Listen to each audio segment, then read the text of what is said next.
Good afternoon, and thank you for being here today. While you will be hearing shortly from three members of our team who immediately entered the Covenant building on March 27th, there was also very important work being done by all of Nashville's public safety components.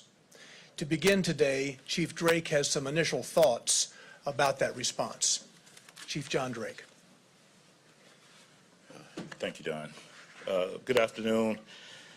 Last Monday was a day that we all hoped we would never see anywhere, and especially here in Nashville. We've trained for incidents like this for years with the thoughts that if it ever happened, we would not hesitate, we would go in and we would do whatever was needed for the safety of those involved. The call Monday literally impacted hundreds of members of our police department. You'll hear from just a few today and the commander about their efforts, what they just detail in the day. But there was, you will hear that there was an officer taking gunfire that took cover.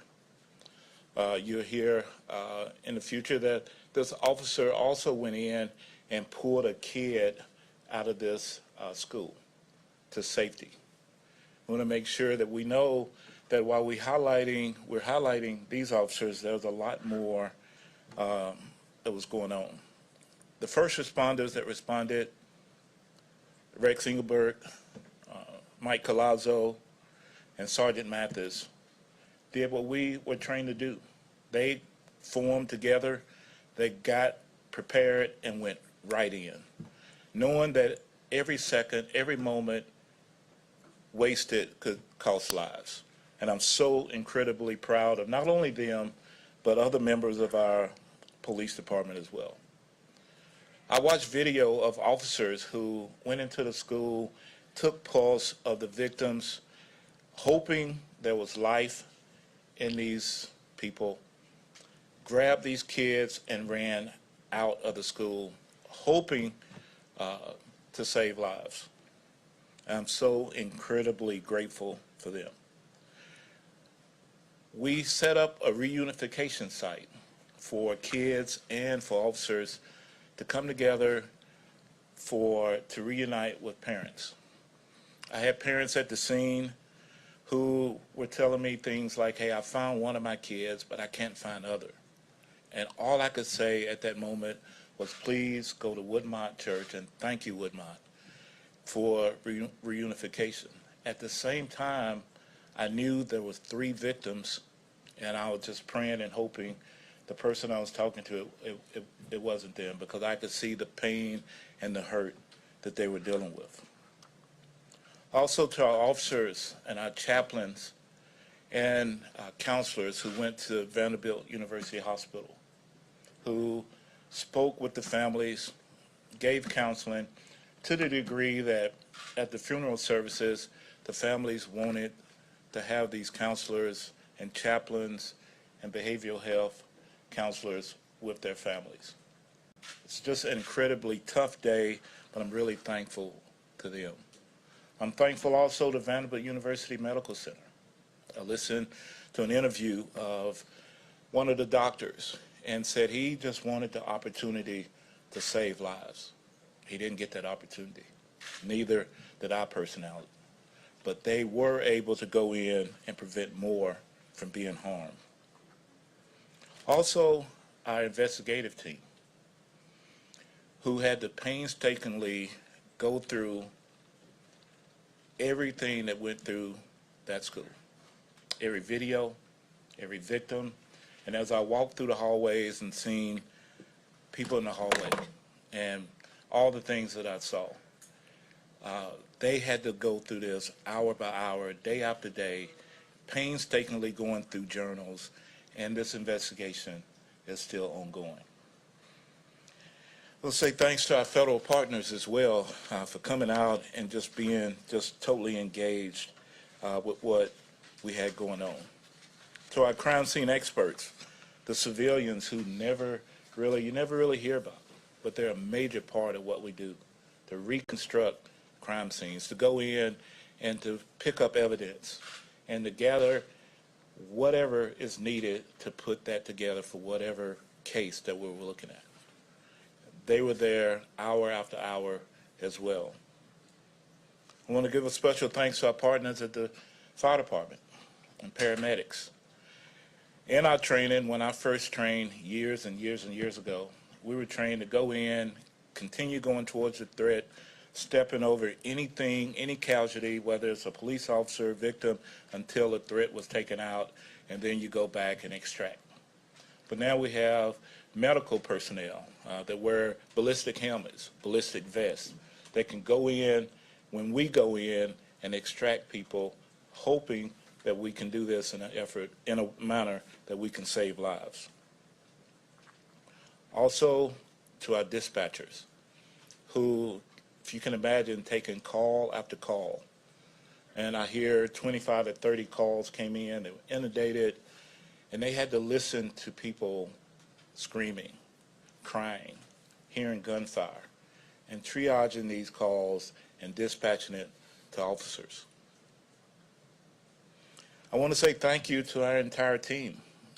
What you don't know with our training is that one officer is from Central Precinct, the other is from Midtown, and just so happened when the call came in, they formed together, and you would have thought that they worked together all the time.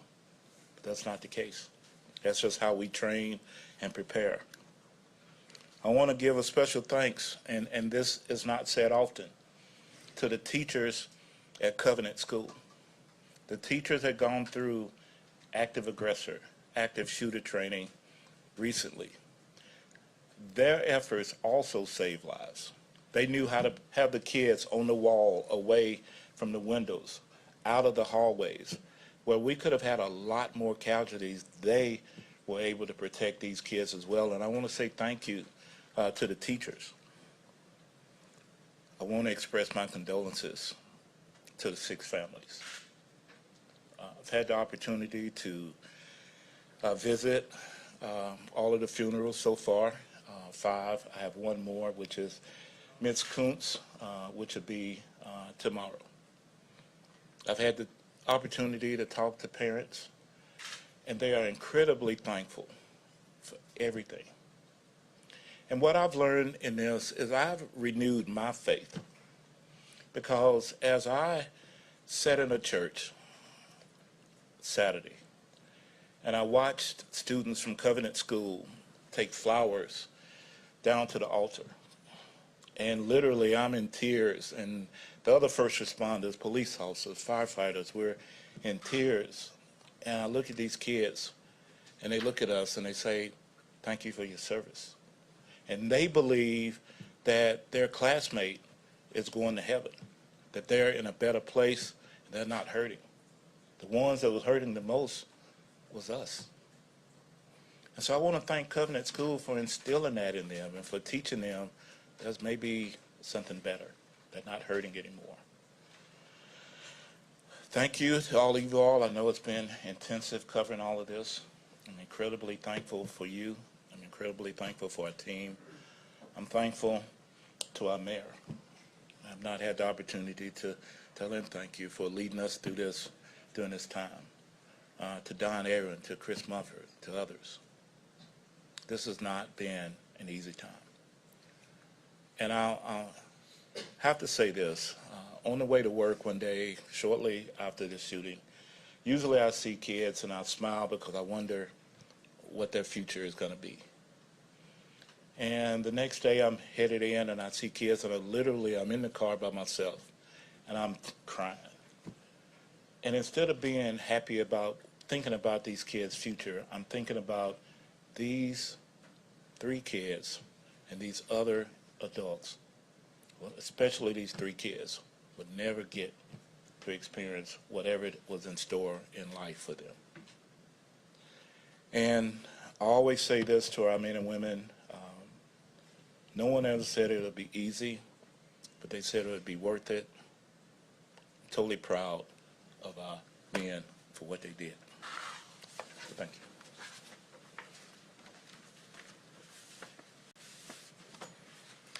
Commander Dayton Wheeler oversees operations of the Midtown Hills Precinct, the precinct in which the Covenant campus is located.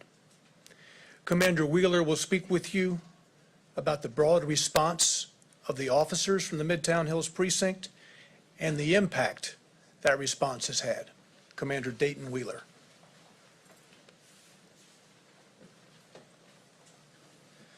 Good afternoon, everyone. I want to start off by saying the family members and the victims of this tragedy have been in my thoughts and prayers since that Monday morning, and we will continue to pray for them as they walk through this tragedy. So Monday, March 27th is a day that I will never forget. I walked out of that office at 10 o'clock that morning to drive around the precinct, and the initial call came out, and immediately my stomach dropped when I realized it was a school. When we arrived on scene, officers were beginning to form what we call our entry and contact teams. This was something that I immediately knew, looking up, that officers were doing what they had been trained to do as we arrived on scene. There was no stimulus that was driving us. However, we were going into the school in multiple different entrances to begin our search for the shooter. As they were doing this, we began to form operational plans outside. I was partnered with my counterpart from the fire department, setting up our ambulances in an effort to, once the shooter was eliminated, we would begin our rescue operations for any victims that were inside. At that time, we began to receive gunfire from a second floor window as officers were inside searching for that individual. Once that individual was neutralized, operations began with our rescue task force operations, as Chief Drake already alluded. This is part of our training that we go through on an annual basis, where we, and along with our fire department personnel, go in and begin setting up rescue corridors so that we can move any type of victims or anyone that needs medical care out from the school and out to our medical professionals to get them to the hospitals. I want to also say I'm very, very proud of the men and women of Midtown Hills Precinct. Majority of our 80-tail personnel that are work patrol responded on this date, along with our community field intelligence team and numerous of other divisions and precincts throughout Davidson County. I will tell you, from witnessing these individuals and several other officers entering into the school, it reminded me of a scripture that said, who shall I send? And it says, send me. And I believe these individuals, along with every Metro National Police officer, fire department personnel on that date, answered that call. I also want to say, as Chief Drake's already mentioned, the preparation that the school did that day, the training that they went through, I believe that mirrored with the response from the police department, saved countless of lives. I was able to speak to one of the administrators as they were coming out, and she was able to help relay information to teachers and staff members that were still inside, which is a huge help with coordinating communication.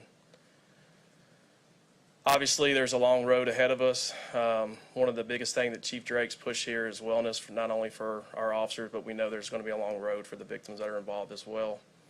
But on that date, all I can say is that I'm just very, very proud, very appreciative of the training that we've received. And like I've told many, many people before, you would have never known that Rex wasn't part of the team that went in that date. It was a seamless effort going into the school and doing what they've been trained to do.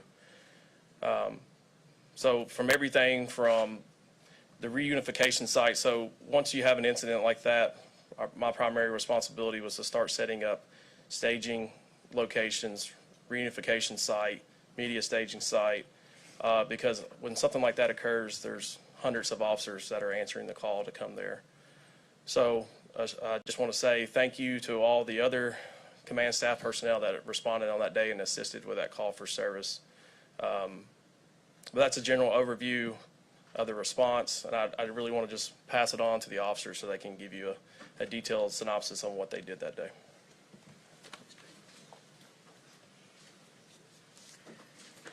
Detective Sergeant Jeff Mathis is an 11-year veteran of this police department and is currently assigned to the Midtown Hills Precinct. Sergeant Mathis and 3 of the detectives from his unit were among the first to enter the Covenant building on the morning of March 27th. Sergeant Mathis will now relate to us what he saw and what he did.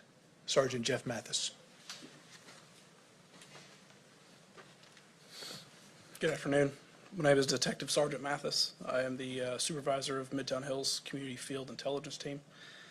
I'd like to start with my condolences to those families. I will never wear red and black again the same. That's going to be with me forever. My initial response to the incident, we were actually in our office. I was doing some storage organization for our office and different equipments. We at the police department have 1,000 codes, so 1, 2, 3, 4, up to 9. Those 1,000 codes indicate usually critical incidents that will require large amounts of response from police, fire, and medical. We received a 9,000 call, which is an active shooter. When the address went out, I knew exactly where it was. Based on my personal life, I do frequent that area, and I've always known that to be the church on the hill as you go up Hillsborough Road. Didn't know the exact address at the time, but now I will know that it's the Covenant School. My response, along with 3 of my detectives, was to run out the door. We donned our vests with ballistic protection and drove to the school. Once arriving at the school, I parked in front. When I got out of my vehicle, I retrieved my department-issued shotgun from the back. And while doing that, I overheard who I now know as Officer Rex Engelbert saying, "I need 3," as you guys have seen on the video. To that point, I have never seen Rex in my life. He is not a man that I've ever seen in a photo or ever met. He's a younger officer with 4 years on. I've been at South Precinct and then Midtown Precinct, that I just have never had an instance to know this man. When we got there, unbeknownst to me, he had already unlocked the door. The body cam showed I haven't gotten the name of the gentleman, the administrator that had that key, but I'd like to thank him for what he did. He had your typical janitor's key ring with 1,000 keys to every door, and he had the very specific key to that door for us to go in. Myself, Officer Engelbert, and a Midtown 80-tail officer went through that door. Officer Engelbert opened the door for me. Not knowing what I was walking into, I went through that door with purpose. I knew the gravity of the situation and what had occurred based on the call text, the amount of callers, and it was a serious incident. Like Chief Drake said, our training is to follow stimulus when we enter these buildings for these active shooter situations. At that time, we did not have any. Our training then is to do a systematic room-by-room clearing, which is what myself and Officer Engelbert did. Once we hit the large, I believe it's a welcome center or atrium on the first floor, is when we received stimulus from the shooter. We were still unsure where that was, but our job is to run towards it. So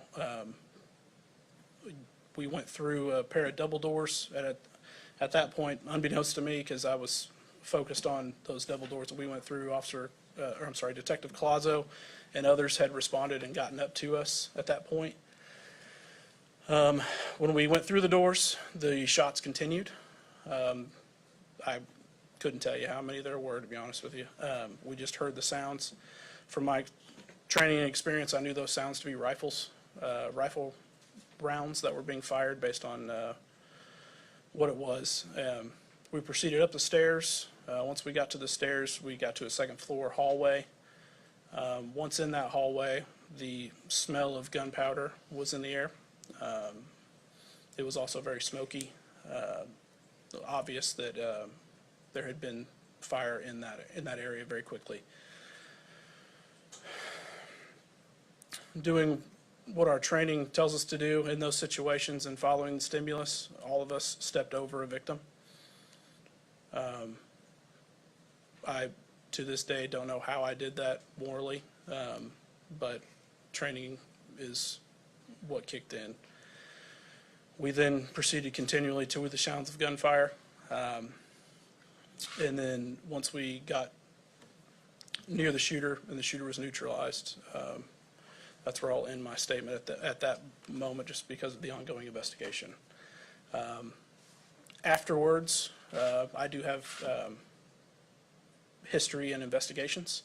Knowing the gravity of the situation, it is obviously the best option for us to have a transparent investigation that can be complete and thorough.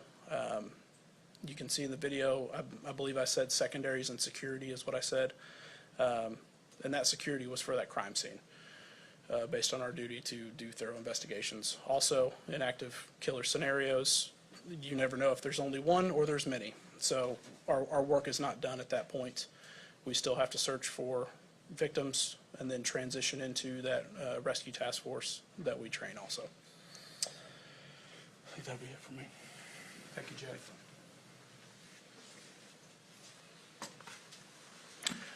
Officer Rex Engelbert is a 4-year veteran of this police department. He is assigned to the Central or Downtown Precinct, and as you have seen from his body camera footage, was among the first officers to enter the Covenant building. Officer Rex Engelbert.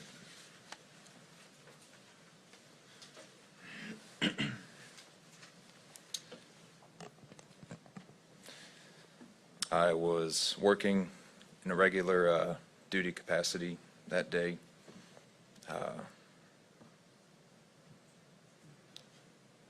I want to start by obviously saying my deepest condolences to the family, the 6 lives lost on the 27th of this month. I'm going to do my best to relay my rendition of my day. It was a regular work day for me. For some reason, I was feeling tired. I'm a proactive unit. I work for the Central B-Detail bike team. I guess I hadn't finished my coffee and I wanted to complete some administrative tasks. So I wanted to go to the Metro Police Academy. I had some business to attend to there. En route there, that put me in the Midtown sector.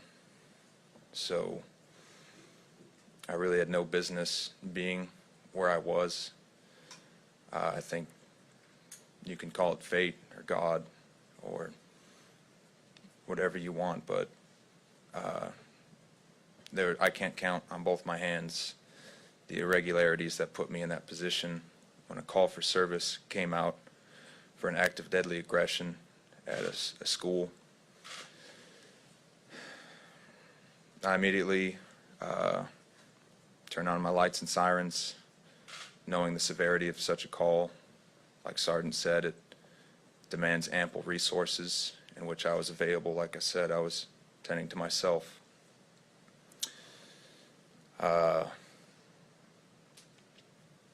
I've been to, I don't know how many false act of deadly aggression calls.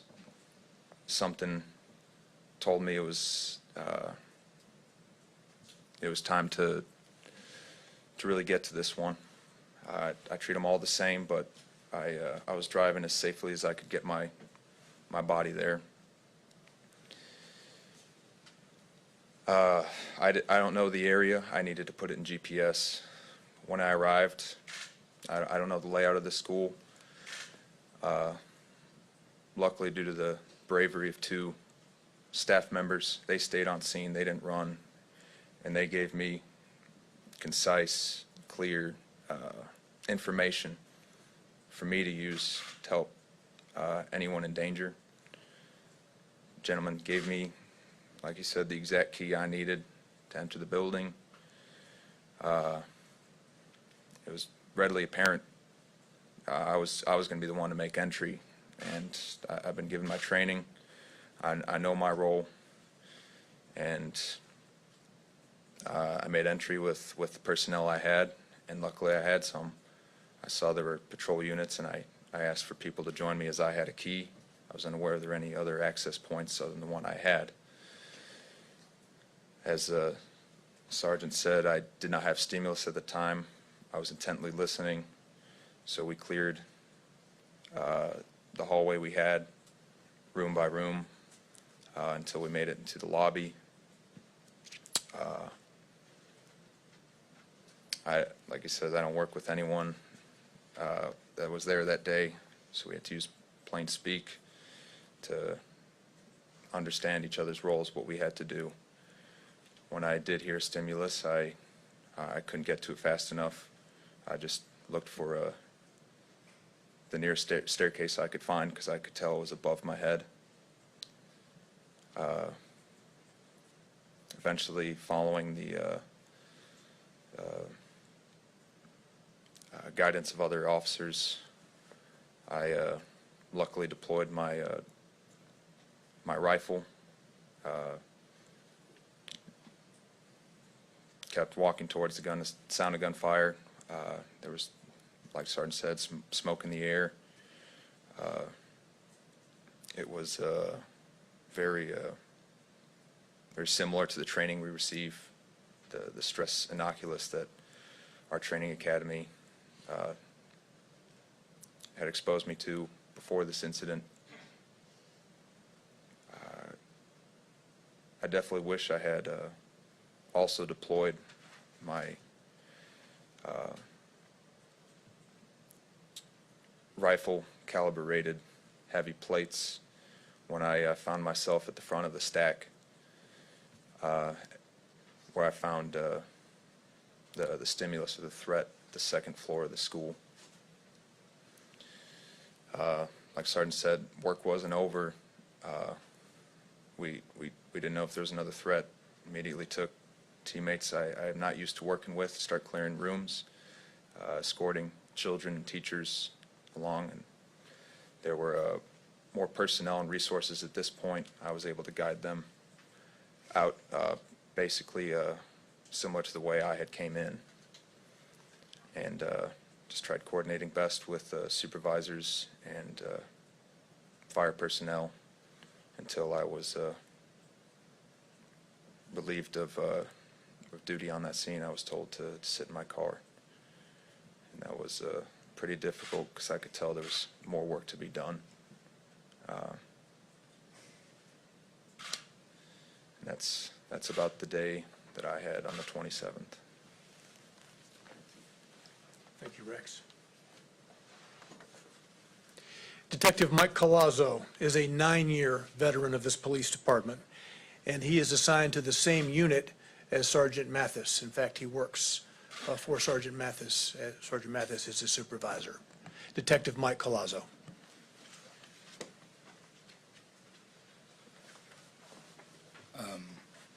I want to start with making sure the families know that we're thinking about them.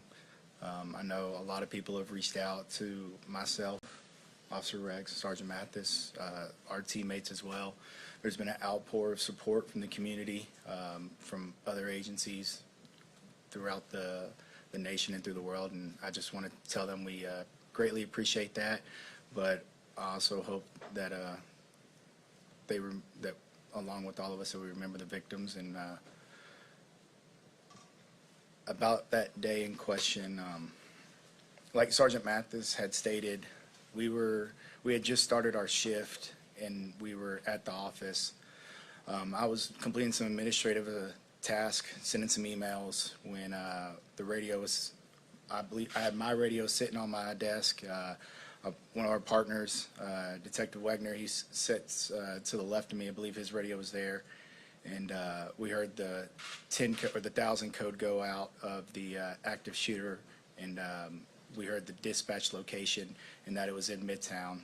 Regardless if it was in Midtown or not, like every other officer in our department, we took off running out of the office, plugged in the address on our GPSs, and we took off towards the location. As we were on our way to the school itself, our dispatch was doing a phenomenal job. They were giving us as much updates as they could. They told us that the individual had entered into the school. They were actively shooting, gave us a description, and they were receiving this information from the individuals that were already on scene. When I arrived on scene, another officer had already arrived on scene. To this day, I still don't know who that officer is. There was hundreds of officers that responded. But I've learned that that officer had arrived on the other side of the school. I came off of Harding Pike and entered coming up the hill towards the school. When I started to approach, or when I pulled my car up, I observed a female on a cell phone. Later found out was one of the employees of the school. The female was pointing to the left, so I ended up pulling my vehicle towards the left. I ran into another individual, a male that was outside, rolled my window down, asked where they were. That individual, who I later learned was also an employee of the school, told me that they were around the side and asked where. And at that point, without hesitation, the employee just took off running towards the door that was later learned to be where the shooter had entered. He took off running and telling me to follow him, which helped out tremendously. So I stayed in my vehicle and drove that direction. He was kind of hugging around the vehicles that were parked on the side because, like they said, we didn't know where the shooter was. He just knew that the shooter had entered into this door right at the entrance. So he said when he got closer to the door, he pointed and told me that they had entered right there. So I ended up parking my vehicle, exiting, and noticed that all the glass to that door had been shot out. Saw shell casings on the ground, bullet holes on the door. So I immediately made entry.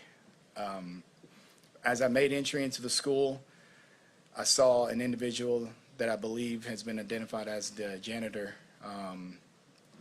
He was laid out on the ground, not moving. I relayed that information to the over our radio to the dispatch that I had made entry and that I had an individual that was down. Still didn't have a stimulus. The shooter wasn't shooting at that point. So started just like Officer Rex, Sergeant Mathis, and every other officer that had gotten there, started clearing rooms as fast as possible, trying to find where the shooter was. I was on the first floor. I had cleared part of the first floor and along with the gymnasium when I had somehow made my way towards a door that led me back outside. That's where I made contact with one of our teammates, Detective Wagner, and two patrol officers. At that point, we were told that the shooter was possibly on the second floor. So at that point, that's when on the body cam you see where we ended up going up the stairwell and made our way to a locked door. At the time, I was upset that we had just hit a locked door, but now, looking back, I'm thankful we hit a locked door because that was the school doing what they've been trained to do. The door was locked, so knowing we didn't have a way of getting in and hearing on the radio that Officer Rex and Sergeant Mathis had a team and that they were making entry, the decision was made that we'd push back out and link back with or try to link up with those officers that were making entry on another side. We ended up cutting through the gymnasium that, like I said, we had already previously had gone through. By that point, Detective Plesey had linked up with us along with Detective Cagle, who both are on the same team. When we came in the hallway, that's when you could see down the hallway Sergeant Mathis was standing watching a hallway, and later learned Officer Rex and some others had gone to the right and were clearing rooms. We ran down that hallway because knowing that they were already ahead of us, it was believed those rooms had been cleared. So we linked up with Sergeant Mathis. I told Sergeant Mathis we were with him, and then we continued systematically clearing the rooms that we came upon. At some point around that time frame is when we started hearing the first shots. Once we started hearing the first shots, that's when everything kind of kicked into overdrive for us. We had gone up the stairwell, made our way down the hallway. That's when I ran into that second victim, laid on the ground. We had to push past the victim, because we continue to hear more shots being fired. Like Sergeant Mathis stated, it was very distinctive. You could clear as day tell that there were rifle rounds being fired. We came upon a T intersection. Sergeant Mathis was on one side and I was on the other side. We didn't know if the shooter was to the left or the right. Smoke was everywhere. The fire alarm was going off. It was somewhere right around that point, we heard another shot, and so it told us that the shooter was to our right. That's when I made the call and yelled that the shooter was right, and we pushed right and continued down that hallway. Officer Rex had caught up to us.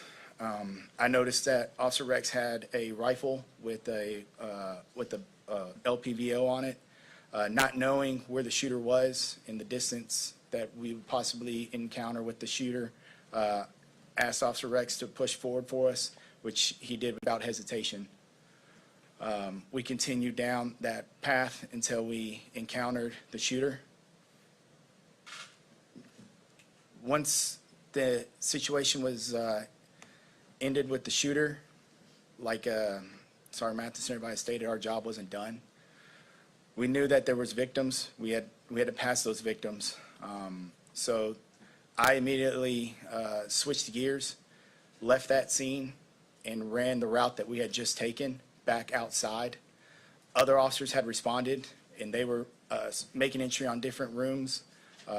It had been broadcasted that the shooter had been taken down, and I think it clicked for every officer that was on scene that at that point it was time to start trying to render aid to the victims and start evacuating the school. So we implemented our rescue task force protocol. I ended up coming out of a separate door that we had not made entry into, linked up with one of the ADTEL supervisors that was outside with Commander, and coordinated with the sergeant on where everything had taken place, and to have officers start responding in with us. I remained there for a while until more officers got on scene. When I felt like enough officers were on scene, Commander had stepped up and advised us to step back and go to our vehicles. That was pretty much, at that point I was done with the scene. I wanted to help. I know Officer Rex wanted to help. I know Sergeant Mathis wanted to help and continue to do what we could, but at that point, enough of our co-workers were there, and they were handling it for us. So we were able to step aside. That's when I was able to call my wife and tell her I was okay, advise her of everything, and that,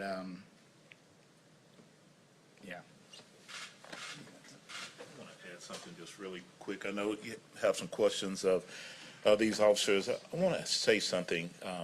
These officers immediately went in, and if you notice, you saw one officer had on a helmet, and that was totally great and the right thing to do. But then you saw other officers who didn't take the time to even put on ballistic helmets. They were so in tune to trying to get in and take this threat down that they didn't think about their own safety. You can see Detective Collazo and Rex and this going on, and it really, in these situations, could have ended really bad for our personnel too. And I just wanted to add that. We had so many personnel that was running in that didn't think about ballistic vests, that didn't think about ballistic helmets. They just wanted to save kids.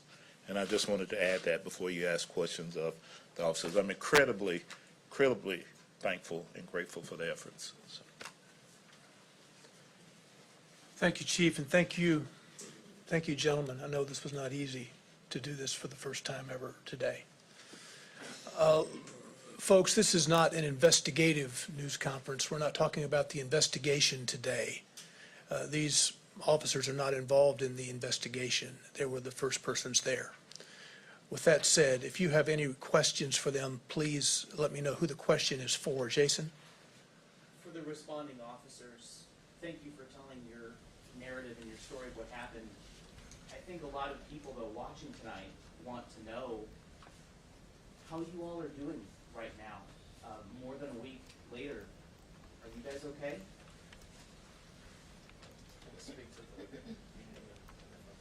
Okay. Something I didn't mention earlier is we have had such an outpouring of support from the community. And not only just the Green Hills, Forest Hills area, but from all over. I've received emails from people from outside the country, all over the nation, that is sending support. We've had students from the school that day that have come to the precinct to visit with these officers. We've had church members come and pray over these officers. Our behavioral health staff here has done a phenomenal job with the tasks they've been given. They're completing debriefs over 150, 200 officers that ultimately responded or was part of the investigation. Part of my role is to make sure the members of my precinct are taken care of, continue to stay on top of them and communicate.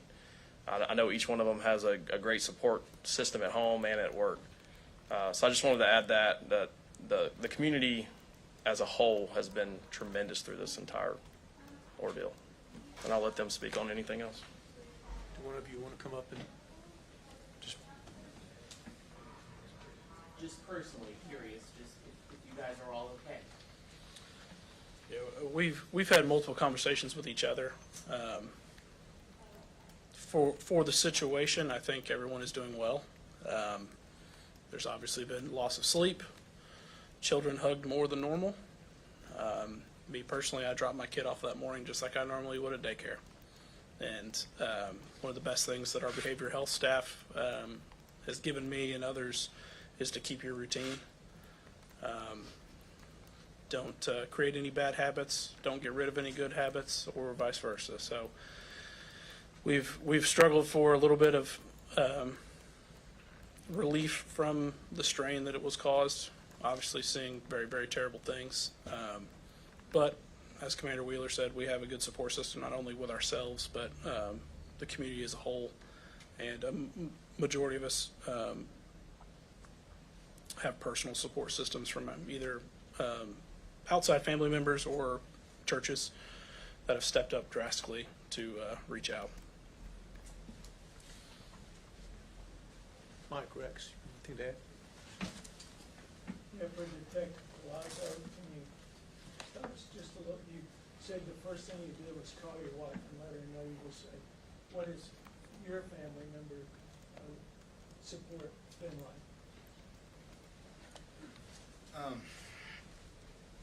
So I can tell you that just like every other officer that was out there, it's not just us. My wife's going through this. My family's going through this. Officer Rex's fiance is going through this. Sergeant Mathis's wife's going through all this. And it's tough, but our department's done a phenomenal job. Our support doesn't just go towards the officers, it goes to the family. So we're working on that, setting up interviews for our family members to go through, talk to counselors, talk to the chaplain, and it helps.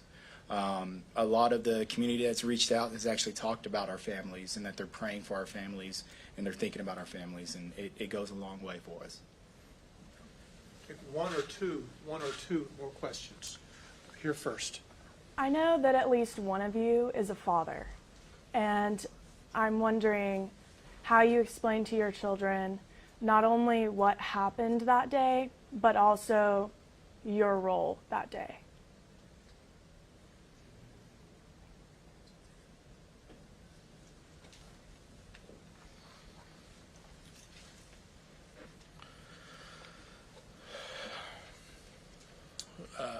I've got an 11-month-old. Obviously, it's difficult. I will have this conversation with him when he is old enough and ready. The biggest thing that I will instill on him is how proud I am of the actions, not only of other officers, but what I did, not knowingly doing. Our training kicked in. It's what should have happened. It's what happened. As far as having kids, I mean, me personally, I took an oath on June 4th of 2012 to serve and protect this community. My family sometimes comes second. It has to. In instances like this, I don't get to stop and say time out and go talk to my wife, talk to my kids. I'm here to make sure everybody else goes home as much or as many can, and stabilize the community as best possible. One more question? Here. Did you guys take gunfire when you went to the hallway and then finally saw the shooter? And then heard the shots from the right? Were shots coming at you before you fired? And then have you guys, either of you, ever fired your round, your service rifle or your service pistol prior to that? That's going directly to the officer involved shooting that they can't address at this point. Okay. I'll take one more. Yes, ma'am. I think this is for Chief Drake. And I know you can't talk about the investigation, but was there, because of their training, were they able to avoid blue on blue? Yes. Our training is very, we do stress inoculated training. We know exactly what to do, how we're going to clear rooms, how we're going to identify each other, and not to put those protocols out, but you always worry about that. It could happen, but it did not in this instance because of the way we train. CNN. To the responding officers, Isabel Rosales, and a question for you guys. Was there ever a moment where the response in Uvalde, or the lack thereof, ever crossed your mind when you guys were in that building? And was that the lessons learned from Uvalde ever a part of your training that you guys tapped into on that day?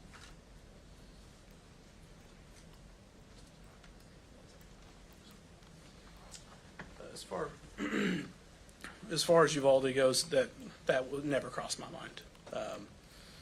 That was nowhere near anything in my head or these gentlemen's head at that moment.